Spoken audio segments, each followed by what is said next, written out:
सो बच्चा internal control is what, वो सब हमने देख लिया इन लास्ट लेक्चर में कि जो भी कंट्रोल सिस्टम होता है ऑर्गेनाइजेशन का, बराबर है, एक ऐसा कंट्रोल सिस्टम जिससे अपना organisation efficiently and effective conduct करे, रन करे, बराबर है। तो उसके लिए मैनेजमेंट जो भी पॉलिसीज एंड प्रोसीजर्स बनाएगा, सिस्टम बनाएगा, सब आपका इंटरनल कंट्रोल है, राइट। अब इंटरनल कंट्रोल के बारे में हमने लास्ट लेक्चर में पढ़ा, राइट है, जिससे रिलेटेड हमने एक ऐसे देखा, ऐसे 315, ऐसे 315। अच्छा हाँ, सब लोग याद रखो, ऐसे 315 आपको याद रखना है, दिस ऐसे 315, तो ये मैंने ऐड किया है, इसको आपको याद रखना है, ऐसे 315, हियर इट इज, सी, इसको ऐड किया, that is you have to remember it. ऐसे 315 दिख रहा है ना इधर, identifying and assessing the risk of material misstatement through understanding the entity and its environment. बेटा आप अंडरस्टैंड करोगे एंटिटी को और उसके एनवायरमेंट को, तो उसका लिंक किससे बनता है? इंटरनल कंट्रोल से बनता है ना। इसका मतलब आप कंट्रोल सिस्टम उसका चेक करोगे, बराबर है। तो इंटरनल कंट्रोल सिस्टम का लिंक है पूरा इससे। तो ऐसे 315 everyone have to remember it, ठीक है। Understanding the entity and its environment, ये याद रखना है आपको, दे दिया है तो याद रखना है, ऐसे 315 एवरीवन, ठीक है। जिसमें सबसे मेन क्या, understanding the entity and its environment. तो इनडायरेक्टली मतलब कंट्रोल सिस्टम ही देखना है अपने को, right. So this you all have to remember it. चलो, तो रिव्यू में हमने सब देख लिया था इंटरनल कंट्रोल क्या है। अब हमको रिव्यू देखना है, review of internal control system. So see everyone, so in review of internal control, first one is what, why auditor should review internal control, why? अरे इंटरनल कंट्रोल क्यों रिव्यू करता है ऑडिटर? नॉर्मल सी बात है, internal control review करेगा तभी वो अपना बेसिस, कितना सैंपल सिलेक्ट करना है, क्या टाइमिंग देना है, कितना ट्रांजेक्शन और बैलेंसेस लेना है चेकिंग के लिए, वो डिसाइड कर सकता है। अगर इंटरनल कंट्रोल सिस्टम स्ट्रांग है तो ऑडिटर भरोसा कर सकता है, और भरोसा करने के साथ साथ nature timing and extent of his substantial audit procedure, मतलब कितना चेक करना है, कितने ट्रांजेक्शन एंड बैलेंसेस ऑडिटर को चेक करने हैं, वो सब डिसाइड कर सकता है। तो उसके लिए तो इंटरनल कंट्रोल सिस्टम रिव्यू करना जरूरी है कि कैसा सिस्टम है, ऑर्गेनाइजेशन का सिस्टम कैसा है, प्रोसीजर कैसा है, बराबर है। कोई भी बिल पास हो रहा है तो उसका क्या स्टेप्स है, ऐसा नहीं एक ही बंदा बिल पास कर दे रहा है, उसके लिए पूरा प्रोसीजर होता है, राइट है कि नहीं। उसके लिए पूरा प्रोसीजर होगा, उसमें कितने लोग इन्वॉल्व है बिल पास करने के लिए, टॉप लेवल का मैनेजमेंट भी इन्वॉल्व होना चाहिए, उसका भी साइन होना चाहिए। ऐसा नहीं कि कोई भी नीचे के लेवल के लोग पास करते जाए बिल, टॉप लेवल का भी सिग्नेचर होना चाहिए, जो चीफ ऑफिसर होगा उसका भी अप्रूवल होना चाहिए, बराबर है कि नहीं। सो एवरीथिंग, वो सब कुछ देखेगा इंटरनल कंट्रोल सिस्टम में, राइट। और इंटरनल कंट्रोल सिस्टम उसके लिए बहुत जरूरी है ताकि वो अपना एक्सटेंट ऑफ चेकिंग, कितना टाइमिंग देना है चेकिंग में, ऑडिट करने में, वो सब डिसाइड कर सकता है, right. Now how auditor should review internal control, कैसे कैसे इंटरनल कंट्रोल सिस्टम को रिव्यू करता है? बेटा वेरी सिंपल, पहले तो auditor should acquaint himself with the important feature of business carried on by the business. पहले तो क्या करेगा, अरे भाई इंटरनल कंट्रोल सिस्टम से अगर आपको आपको कंपनी का इंटरनल कंट्रोल सिस्टम जानना है तो सबसे पहले तो कंपनी से आपको डिस्कशन करना पड़ेगा। कंपनी मतलब कंपनी, जो क्लाइंट है, जो ओनर है, उसके साथ डिस्कशन करना पड़ेगा, बराबर है कि नहीं। कंपनी का जो भी है डॉक्यूमेंट्स, वो सब आपको स्टडी करने पड़ेंगे, देखने पड़ेंगे, कंपनी का क्या सिस्टम है, बराबर है, कंपनी का फ्लो चार्ट क्या है, ऑर्गेनाइजेशन स्ट्रक्चर क्या है, एवरीथिंग, वो सब आपको अपने आप को क्या करना पड़ेगा, ऑडिटर को स्टडी करना पड़ेगा। Means the auditor should acquaint himself, acquaint मतलब वो लिंक होगा, वो अपने आप को नॉलेज लेगा कि भाई ये सब है, ऐसा है, ताकि उसको मालूम पड़े, अंडरस्टैंड हो जाए, अंडरस्टैंड करे, right. Acquaint himself with the important feature of the business carried on by the concern. तो उसके लिए उसको डिस्कशन करना पड़ेगा क्लाइंट से, तभी वो जान सकता है ना, तभी वो मालूम होगा उसको कि अच्छा ऐसा सिस्टम है। तो डिस्कशन तो जरूरी है क्लाइंट के साथ, क्लाइंट मतलब जो जिसका हम ऑडिट कर रहे हैं, बराबर है कि नहीं, वो सबसे बड़ी बात है। तो how auditor should review internal control, first auditor should acquaint himself, जिसके लिए वो डिस्कशन करेगा with the client, then he should also find out the basis on which control and procedures are let down by the management. He can always obtain this knowledge by discussion with various managers of the organization. अब क्या control and procedures है भाई, क्या control और procedures है organisation का, कैसे क्या सिस्टम को कैसे कंट्रोल हो रहा है, कैसे कोई भी अप्रूवल हो रहा है, क्या सिस्टम है, प्रोसीजर क्या है, उसके लिए वो सारे जो भी डिपार्टमेंट्स है उनके मैनेजर से डिस्कशन करेगा कि आपके डिपार्टमेंट का क्या सिस्टम है, बराबर है, मालूम पड़ा, फाइनेंस डिपार्टमेंट का क्या सिस्टम है, कैसे अप्रूवल होता है, मार्केटिंग का क्या है, प्रोडक्शंस का क्या है, राइट है, उनके जो भी वेरियस मैनेजर्स हैं उनसे डिस्कशन करके वो इंटरनल कंट्रोल सिस्टम को समझेगा, बराबर है कि नहीं। परचेज डिपार्टमेंट का क्या है, परचेज के लिए क्या हो रहा है, पहले आप स्लिप दे रहे हो क्या, मटेरियल रिक्विजिशन स्लिप दे रहे हो, बराबर है, क्या है, कैसा ऑर्डर अप्रूव हो रहा है, परचेज ऑर्डर कैसे अप्रूव हो रहा है, उसका पूरा सिस्टम देखेगा बेटा वो, बराबर है कि नहीं, मालूम पड़ा, टॉप लेवल का इन्वॉल्वमेंट है कि नहीं, एवरीथिंग, समझा। तो अगर इतना देखो, पूरा सिस्टम स्ट्रांग होना चाहिए, सिस्टम इज वेरी इंपॉर्टेंट, सब कुछ एक आदमी के हाथ में नहीं रहना चाहिए कंपनी में, बराबर है, वर्क डिवाइड होना चाहिए, डिवीजन ऑफ वर्क, बराबर है, ताकि फ्रॉड ना हो सके, एरर्स ना हो सके, अगर कुछ एरर्स हुआ तो कोल्यूजन, देखो अब सब कुछ एक आदमी के हाथ में नहीं है, सब वर्क डिवाइडेड है, तो एक ही डिसएडवांटेज है, कोल्यूजन होना, सब आपस में मिलके फ्रॉड करेंगे, तो इतना तो पॉसिबिलिटी बहुत कम होता है ना कि सभी मिल जाए फ्रॉड करने में, बराबर है कि नहीं। तो he should always study the company procedure manuals, वो कंपनी का प्रोसीजर्स मैनुअल्स, कंपनी का जो मैनुअल्स है, ऑर्गेनाइजेशन का फ्लो चार्ट, सब कुछ स्टडी करेगा, बराबर, कि कितना इफेक्टिव सिस्टम है, फ्लो चार्ट में कैसे क्या क्या अप्रूवल होता है, क्या क्या स्टेज है, क्या क्या हायरार्की है, मालूम पड़ा, कौन अप्रूवल देता है, मालूम पड़ा, एवरीथिंग, कैसा कोई भी परचेज के लिए, सेल्स के लिए, ऑर्डर्स के लिए क्या प्रोसीजर है इनका, कैश सिस्टम कैसा है, कैश मैनेजमेंट क्या है, एवरीथिंग सब कुछ देखेगा वो, तो उसके बेसिस पे वो क्या करता है बेटा, इंटरनल कंट्रोल को रिव्यू करता है, क्या करता है बेटा, इंटरनल कंट्रोल को रिव्यू करेगा, कौन रिव्यू करेगा, अपना ऑडिटर, अपना प्यारा ऑडिटर, प्यारा ऑडिटर मतलब आप लोग, फ्यूचर में आप लोग ऑडिटर बनोगे तो आपको ये सब रिव्यू करना पड़ेगा ऑडिट करने के पहले, राइट। सो ये सब ऑडिट करने के पहले याद रखो, कोई भी कंपनी का ऑडिट करने के पहले आपको क्या करना है बेटा, रिव्यू करना बहुत जरूरी है, review of internal control is very important and necessary, समझो आप, बराबर है। So review of internal control is very very important, correct. फिर उसके बाद after that, after reviewing this, अब देखो क्या बोल रहा है रिव्यू ऑफ इंटरनल कंट्रोल में, देखो पहला आपने क्या देखा, why auditor should review, how, बराबर है, हाउ के लिए क्या करना पड़ेगा, डिस्कशन तो बहुत जरूरी है, कंपनी का फ्लो चार्ट, मैनुअल्स, डॉक्यूमेंट जो भी है सब स्टडी करेगा, समझने के लिए, अंडरस्टैंड करने के लिए, वॉक थ्रू टेस्ट करेगा एक तरह से। फिर how auditor should obtain information for review of internal control, बेटा ये तो इनडायरेक्टली पीछे कवर ही हो गया, कैसे ऑब्टेन करता है, देखो the auditor can use one of the following technique या one of the following to obtain correct and necessary information. पहला तो क्या, नरेटिव रिकॉर्ड, मतलब पूरा डिस्क्रिप्शन, क्या डिस्क्रिप्शन है आपके ऑर्गेनाइजेशन सिस्टम का, वो डिस्क्रिप्शन दो, वो डिस्क्रिप्शन स्टडी करेगा, चेकलिस्ट बनाएगा, क्या करेगा, चेकलिस्ट, बराबर है, चेकलिस्ट बनाएगा, उसमें आपको इंफॉर्मेशन देना है, उसके बेसिस पे वो क्या करेगा, आपको आप इंफॉर्मेशन दोगे, जो डिस्कशंस होगा क्लाइंट के साथ, उसके बेसिस पे वो चेकलिस्ट में क्या करेगा, टिक मार्क करेगा या जो भी है, बराबर है, टिक मार्क किया, यस है तो यस पे टिक मार्क किया, नो है तो नो पे टिक मार्क किया, लाइक दैट, चेकलिस्ट बना के वो अपना क्या करेगा बेटा, इंफॉर्मेशन ऑब्टेन करेगा, क्वेश्चनर देगा, क्या देगा बेटा, क्वेश्चनर, उसने क्वेश्चनर दे दिया सबको, जो भी ऑर्गेनाइजेशंस के मैनेजर्स है, बराबर है, या अदर स्टाफ है उनके ऑर्गेनाइजेशन के, उनको क्वेश्चनर दे दिया, बोला भरने के लिए, ठीक है, तो वो लोग भरेंगे, उसके बेसिस पे अब क्वेश्चन सब ऑडिटर का ही रहेगा, उसको जो जो इन्फॉर्मेशन लेना है उसके बेसिस पे वो क्वेश्चंस बनाएगा, पूरा क्वेश्चनर रेडी करेगा और देगा, वो क्वेश्चनर का सामने वाले क्या करेंगे, क्लाइंट उसका पूरा आंसर देगा कि हाँ ये ऐसा है, और उसके बेसिस पे ऑडिटर पूरा स्टडी करता है।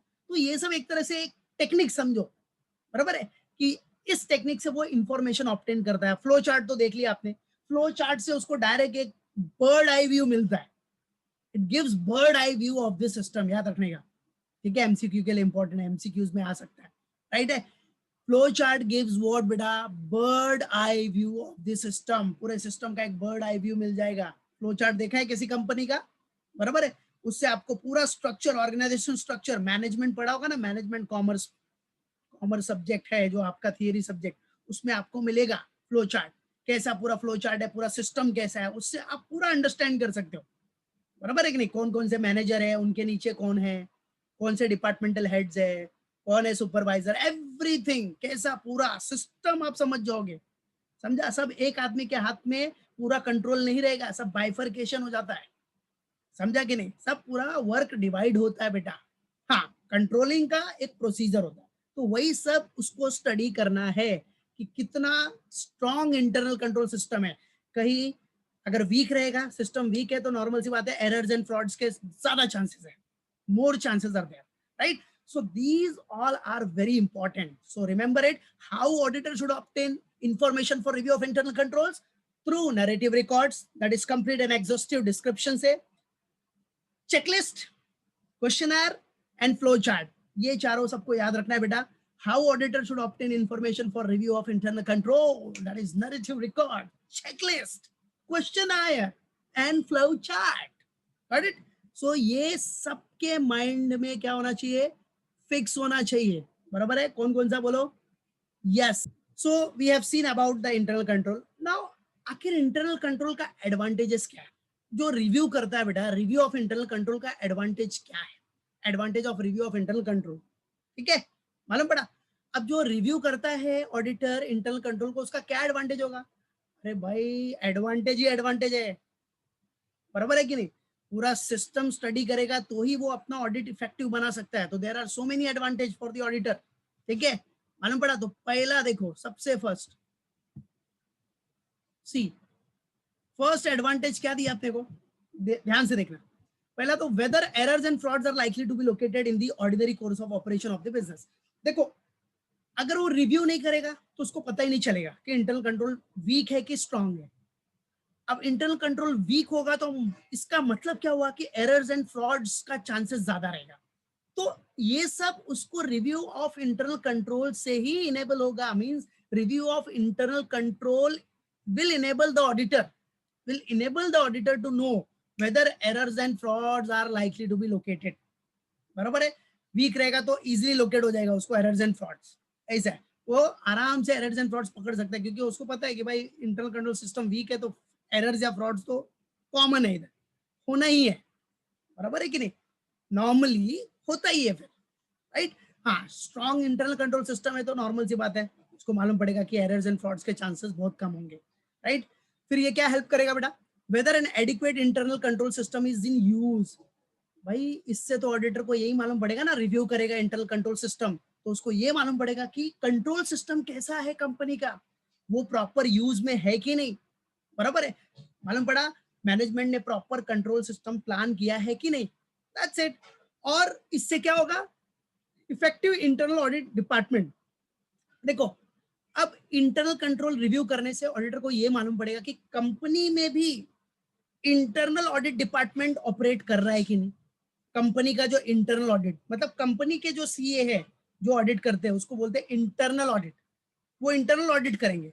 तो इंटरनल ऑडिट से क्या होगा, जो एक्सटर्नल ऑडिटर है, मतलब ये वाला ऑडिटर, जो स्टैट्यूटरी ऑडिटर जो ऑडिट करेगा, जो रिपोर्ट देगा, उसके लिए काम बहुत ईजी हो जाएगा।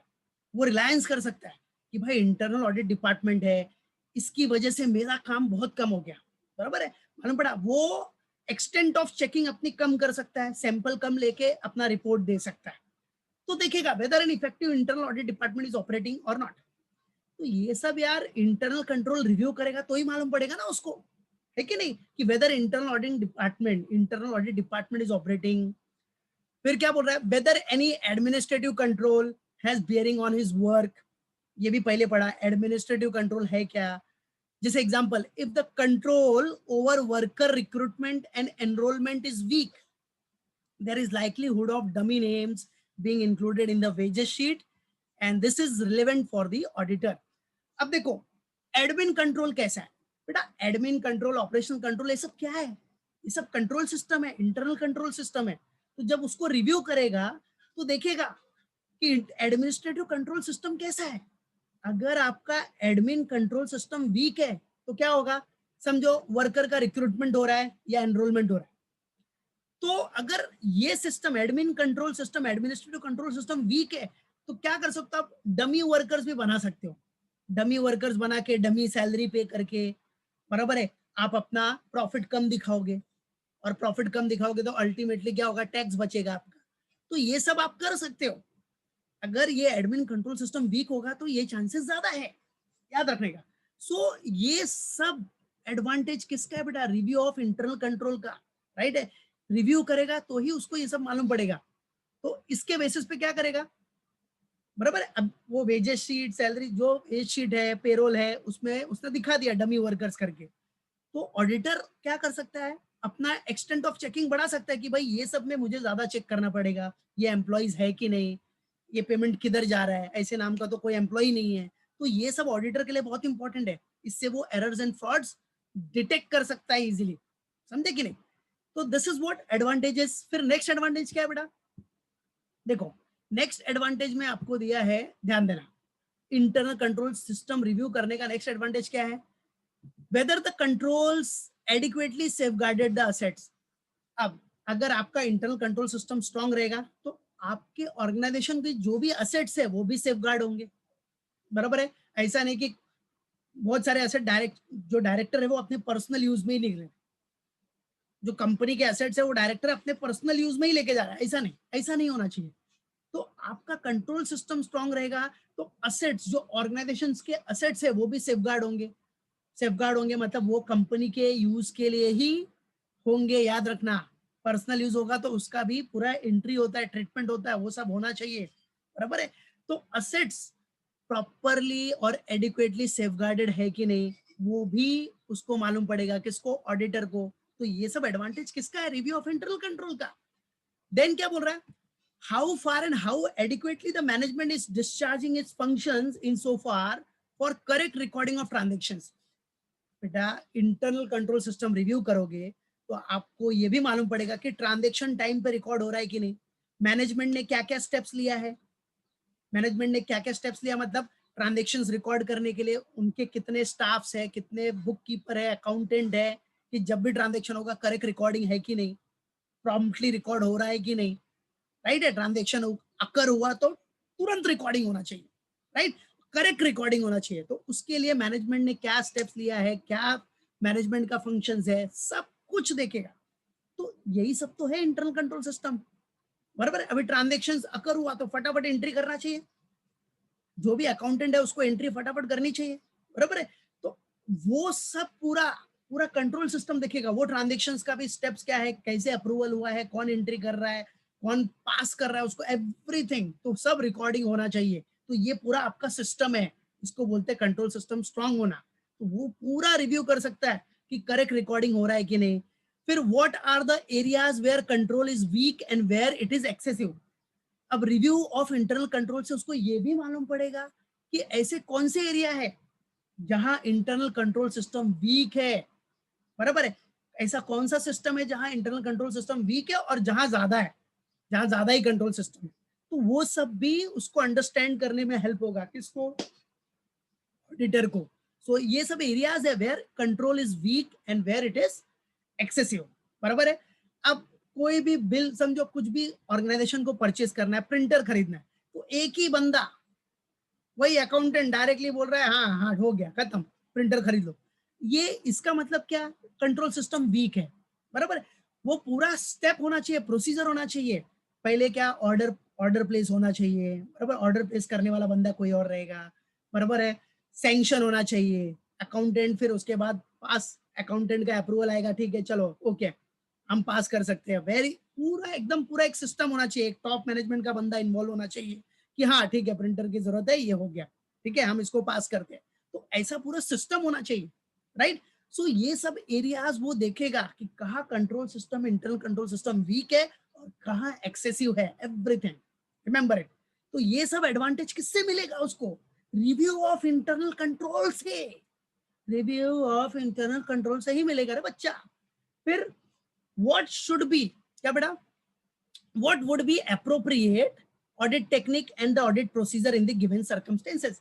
अब रिव्यू करेगा इंटरनल कंट्रोल को, तो उसके बेसिस पे वो डिसाइड करेगा कि मेरे को भाई इंटरनल कंट्रोल सिस्टम इसका वीक है कि स्ट्रांग है, तो उसके बेसिस पे वो अपना ऑडिट टेक्निक्स और ऑडिट प्रोसीजर डिसाइड करेगा, बराबर है। ऑडिट टेक्निक्स और ऑडिट प्रोसीजर, कितना ट्रांजेक्शन, कितना बैलेंसेस, क्या चेक करना है, एवरीथिंग, राइट। और फिर इंटरनल कंट्रोल रिव्यू करने से वो ये भी एश्योर कर सकता है कि मुझे कितना ज्यादा चेक करना पड़ेगा और कितना डेप्थ एग्जामिनेशन करना पड़ेगा। So this is possible only through what, review of internal control system, right. And whether some worthwhile suggestions can be given to improve the control system.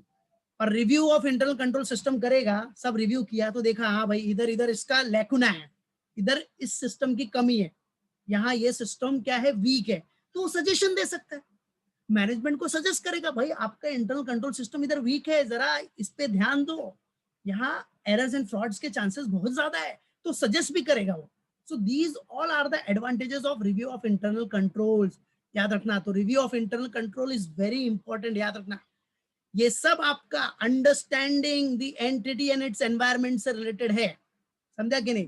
SA 315 याद रखना सब लोग, SA 315, understanding the entity and its environment, ताकि उससे वो assess कर सकता है कि कोई मटेरियल मिस स्टेटमेंट है क्या, ये सब, राइट। तो ये बच्चा लोग आपको सबको याद रखना है, एडवांटेजेस, ठीक है। अब ठीक है, एडवांटेजेस आपने देख लिया, ठीक है। अब देखो एडवांटेजेस के साथ साथ डिसएडवांटेजेस भी होते हैं इसके। अब डिसएडवांटेजेस पे कम ही पॉइंट है, तो उससे पहले डिसएडवांटेजेस से पहले आप पॉइंट देख लो कि ऑडिटर का ड्यूटी क्या है।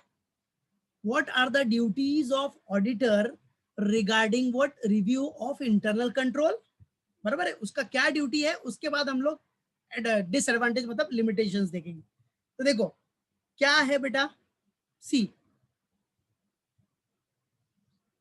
देखो auditors duties regarding review of internal control. बेटा ऑडिटर का क्या ड्यूटी है, अभी ऑडिटर का क्या ड्यूटी बनता है वो देखो, regarding what, review of what, internal control. तो सबसे पहली बात तो याद रखो बेटा, इंटरनल कंट्रोल ऑडिटर की तो रिस्पॉन्सिबिलिटी है नहीं, ये इंटरनल कंट्रोल सिस्टम मेंटेन करना किसकी रिस्पॉन्सिबिलिटी है, मैनेजमेंट की। सबसे पहला पॉइंट याद रखना, management is responsible for establishing and operating the internal control system, yes. अब इसमें ऑडिटर का ड्यूटी क्या है, उसको प्रॉपरली पूरा इंटरनल कंट्रोल सिस्टम को स्टडी करना है, वो इंटरनल कंट्रोल सिस्टम ऑपरेशन में है कि नहीं, वो सब पूरा देखना है, उसको भरोसा करना है कि नहीं, अगर इंटरनल कंट्रोल सिस्टम वीक है तो कैसे रिलायंस करेगा, एवरीथिंग। तो वो ऑडिटर का ड्यूटी है कि स्टडी करना, देख रहे हो सब हाईलाइट किया मैंने, स्टडी करना, सिस्टम जो इंटरनल कंट्रोल सिस्टम वो ऑपरेशन में है कि नहीं, एवरीथिंग। तो वो कितना रिलाय कर सकता है, कितना भरोसा कर सकता है इंटरनल कंट्रोल सिस्टम के ऊपर, उस ऑर्गेनाइजेशन के ऊपर, राइट। नीड फॉर इवेल्युएशन, अभी इवेल्युएशन की क्यों जरूरत है, वो इंटरनल कंट्रोल सिस्टम को इवेल्युएट क्यों करता है, व्हाई। सबसे पहला तो रिलायबिलिटी के लिए, कि वो कितना भरोसा कर सकता है, बराबर है। अब वो इवेल्युएट इसीलिए करता है ना कि वो कितना रिलायबल हो देखो कितना establish reliability of internal control, कितना भरोसा कर सकता है। अब वो रिलायंस ज्यादा करेगा, भरोसा ज्यादा करेगा, तो ट्रांजेक्शन्स का जो सैंपल रहेगा वो कम सिलेक्ट करेगा, तो फिर भी चलेगा, बराबर है। अगर इंटरनल कंट्रोल सिस्टम स्ट्रांग है तो कम सैंपल लेगा तो फिर भी चलेगा, बट अगर इंटरनल कंट्रोल सिस्टम वीक है तो भाई उसको ज्यादा ट्रांजेक्शन्स चेक करने पड़ेंगे, याद रखना। तो अब इवैल्यूएशन की जरूरत क्यों है, ताकि वो देखेगा कि इंटरनल कंट्रोल सिस्टम कितना रिलायबल है, उसके लिए देखेगा कि पूरे transaction authorized, transactions are authorized और रिकॉर्ड हो रहा है कि नहीं, असेट्स पीछे देखा, जो ऑर्गेनाइजेशन है उसका असेट सेफगार्डेड हो रहा है कि नहीं और वेरीफाई हो रहा है कि नहीं रेगुलरली, एवरीथिंग, असेट सेफगार्डेड है, वेरीफाइड है कि नहीं, अकाउंट्स क्या है, free from errors and frauds है कि नहीं, प्रॉपरली रिकॉर्ड हो रहा है, एवरीथिंग, कितने अकाउंटेंट है, कितने बुक कीपर है, everything, books of accounts are complete and accurate है कि नहीं। तो ये सब कैसे मालूम पड़ेगा, ये सब ऑडिटर की ड्यूटी है, ये सब चेक करना। तो ये सब इंटरनल कंट्रोल सिस्टम को रिव्यू करेगा तो ही तो मालूम पड़ेगा कि ट्रांजेक्शन प्रॉपरली ऑथराइज, ट्रांजेक्शन जो भी हो रहा है वो ऑथराइज्ड होना चाहिए, ऑथराइज्ड होने के बाद वो ट्रांजेक्शन अकर हुआ तो वो रिकॉर्ड भी तो होना चाहिए। तो ये सब इंटरनल कंट्रोल सिस्टम के थ्रू ही मालूम कर सकता है, और ये उसकी ड्यूटी है। ये किसकी ड्यूटी है बेटा, ये सब ऑडिटर की ड्यूटी है कि इंटरनल कंट्रोल सिस्टम रिव्यू करते टाइम पे ये सब उसको देखना है, समझा कि नहीं। फिर देखो फिर क्या बोल रहा है ड्यूटी में, वो डिसाइड करेगा, ऑडिटर क्या करेगा बेटा, डिसाइड करेगा that what, when, how and how much to check. Yes, अब इंटरनल कंट्रोल सिस्टम अगर उसने रिव्यू किया, बराबर है, तो उसके बेसिस पे इवैल्यूएशन की जरूरत क्यों होती है, ताकि वो मालूम कर सके मुझे इंटरनल कंट्रोल सिस्टम स्ट्रांग है तो उसका सैंपल कम हो जाएगा, बराबर है। जिस जगह जिस ट्रांजेक्शन में इंटरनल कंट्रोल सिस्टम स्ट्रांग है वो ट्रांजेक्शन वो कम चेक करेगा, नॉर्मल सी बात है। सो वो डिसाइड कर सकता है इंटरनल कंट्रोल के बेसिस पे मुझे कितना चेक करना है, कब चेक करना है, हाउ कैसे चेक करना है, how much to check, everything, बराबर है। तो इंटरनल कंट्रोल सिस्टम अगर रिलायबल है तो वो क्या कर सकता है, टेस्ट चेक ले सकता है, मतलब सैंपलिंग बेसिस पे आइटम्स को सिलेक्ट करके चेक करके अपना रिपोर्ट दे सकता है, बराबर है कि नहीं। तो ये सब बहुत इंपॉर्टेंट है, लेकिन अगर कंट्रोल सिस्टम प्रॉपर नहीं है ऑर्गेनाइजेशन का तो उसको ज्यादा चेक करना पड़ेगा, उसको टाइम ज्यादा देना पड़ेगा, समझा कि नहीं। फिर वो क्या स्टेप फॉलो करता है इवैल्यूएशन के लिए, बेटा ये भी पढ़ चुका है। इवैल्यूएशन के लिए क्या करना पड़ेगा, पहले तो उसको अंडरस्टैंड करना पड़ेगा इंटरनल कंट्रोल सिस्टम को। अंडरस्टैंड मतलब वॉक थ्रू टेस्ट करेगा, क्या करेगा, वॉक थ्रू टेस्ट, पूरा स्टडी करेगा कि भाई इंटरनल कंट्रोल सिस्टम कैसा है, डिस्कशन करेगा क्लाइंट के साथ, खुद देखेगा, नैरेटिव रिकॉर्ड्स देखा, चेकलिस्ट देखा, क्वेश्चनर देखा, फ्लो चार्ट देखने से वो अंडरस्टैंड करेगा कि सिस्टम कैसा है। तो ये तो स्टेप्स तो कॉमन है जो पहले भी पढ़ चुके हो, अंडरस्टैंड द सिस्टम। फिर टेस्ट एप्लीकेशन, क्या बेटा, टेस्ट एप्लीकेशन में क्या बोल रहा है, he should check whether the controls were actually applied in practice. जो कंट्रोल सिस्टम है वो ऑपरेशन में है कि नहीं, अप्लाई हो रहा है कि नहीं, वो क्या कर सकता है, उसके लिए कुछ ट्रांजेक्शन को चेक करेगा डेप्थ में, कोई ट्रांजेक्शन उठाएगा उसको डेप्थ में चेक करेगा स्टार्टिंग से लेके लास्ट तक। तो जैसे देखो, he can take up some sales transactions and check all the documents, वो सेल्स ट्रांजेक्शन का all the documents right from the sales order से लेके रिसिप्ट फ्रॉम द डेटर तक, वो पूरा चेक करेगा, कुछ ट्रांजेक्शन उठा के चेक करेगा और देखेगा कि इंटरनल कंट्रोल सिस्टम कैसा है, सेल्स ट्रांजेक्शन से रिलेटेड क्या कंट्रोल सिस्टम है। तो ऐसे भी वो कंट्रोल सिस्टम को स्टडी कर सकता है और उसके बेसिस पे क्या करेगा, वो डिसाइड करेगा कि बाद में मुझे क्या प्रोसीजर रखना है, कितना ट्रांजेक्शन चेक करना है, बराबर है।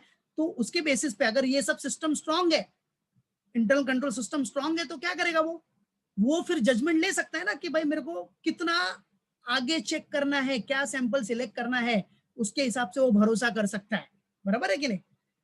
फिर अगर इंटरनल कंट्रोल सिस्टम वीक है तो क्या करेगा, वीकनेस को मैनेजमेंट से कम्युनिकेट करेगा, देखो आपका सिस्टम यहाँ यहाँ वीक है, आपको इसको इंप्रूव करना चाहिए, सजेशंस देगा, क्या करेगा, सजेशंस भी देगा इंटरनल कंट्रोल सिस्टम इंप्रूव करने के लिए। So these are the duties of what, auditor. और फाइनली ड्यूटीज के बाद देखो, इंटरनल कंट्रोल सिस्टम का वैसे तो बहुत सारा एडवांटेज है बट सम लिमिटेशंस भी है। तो वो सम लिमिटेशंस क्या हो सकता है बेटा, सबसे पहली बात तो अगर आपको स्ट्रॉन्ग इंटरनल कंट्रोल सिस्टम रखना है तो पैसा भी खर्चा करना पड़ेगा भाई, कॉस्ट।